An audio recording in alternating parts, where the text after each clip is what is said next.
ടോണിനാണ്. എൻ്റെ വീട് കൊല്ലത്താണ്. അപ്പോൾ ഇങ്ങനെ യൂട്യൂബിലൂടെ ഞാൻ പല മുയൽ ഫാമുകളെ കുറിച്ച് ചിന്തിച്ചു. ഞാൻ ഗൾഫിലാണ് ജോലി ചെയ്യുന്നത്. അപ്പോൾ അവിടുന്ന് പല ബിസിനസ്സിനെ കുറിച്ച് ആലോചിച്ചു. അപ്പോൾ യൂട്യൂബിൽ ഇങ്ങനെ മുയൽ ഫാമുകളെ പലയിടത്തും യൂട്യൂബിൽ വീഡിയോയിൽ കണ്ടു. പലയിടത്തും ചെറിയ ചെറിയ മുയൽ ഫാമുകൾ പോയി കണ്ടു.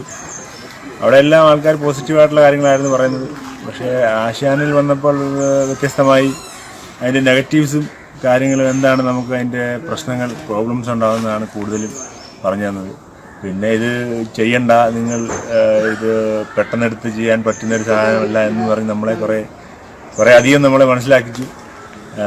നമ്മൾ സിമ്പിളായിട്ട് ചെയ്യാമെന്ന് വിചാരിച്ച രീതിയിലല്ല എന്നുള്ള ഒരു 100% മാറണമെന്നുണ്ടെങ്കിൽ കൂടുതൽ നമ്മൾ കഷ്ടപ്പാടിൽ അനുഭവിക്കണം എന്നാണ് എനിക്കിതിൽ നിന്നുണ്ടായ അനുഭവം.